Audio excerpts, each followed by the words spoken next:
कृष्ण हमारे हैं, कृष्ण के लिए सारी दुनिया में जिस तरह से हरे कृष्ण आंदोलन मैंने आप उनको छोड़ दें इस्कॉन को भी, लेकिन इसके अलावा भी कृष्ण को मानने वाले दुनिया में है। गीता का ज्ञान तो सारी दुनिया में है। प्रधानमंत्री नरेंद्र मोदी कई लोगों को भारतीय संस्कृति, भारतीय धर्म और कल्चर पर अपना पुस्तकें भेंट करते हैं। तो राष्ट्रीय स्वयंसेवक संघ में भी कुछ लोग या उससे निकले हुए, देखिए यहां मैं फिर कहूंगा, कई बार जो आरोप लगे संघ पर भी, और कहा संघ ने तो बार बार स्पष्ट किया कि भाई महात्मा गांधी की हत्या करने वाला कभी हमारा वैसा नहीं था। वो कभी मान लीजिए उस विचारधारा से रहा, लेकिन वो संघ चाहे प्रतिबंध लगा, लेकिन बाद में सरदार पटेल ने भी उसको हटाने पर सहमति दी, और बाद में और देश में भी कितनी बार, 2-4 बार जब भी कोई प्रतिबंध लगा बाद में हटा।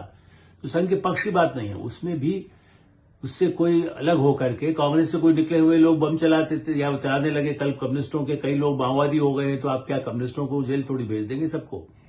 मेरा मानना है कि इसलिए उनमें से असहमति वाले लोग हो सकते हैं, लेकिन हाँ, लिख बोल करके समाज में, चाहे वो परम आदरणीय साधु संत ही क्या वेश में हो, वो भी एक सबसे बड़ी बात है। जब ये कहा जाता है कि आप हर जगह न करें, तो उसी तरह से अयोध्या को लेकर के ही, मंदिर को लेकर के कई लोग, या अभी भी कुछ लोग, प्रधानमंत्री नरेंद्र मोदी यदि कोई बात कहते हैं, या मोहन भागवत जी ने भी कहा है, तो कई धर्माचार्य आ गए।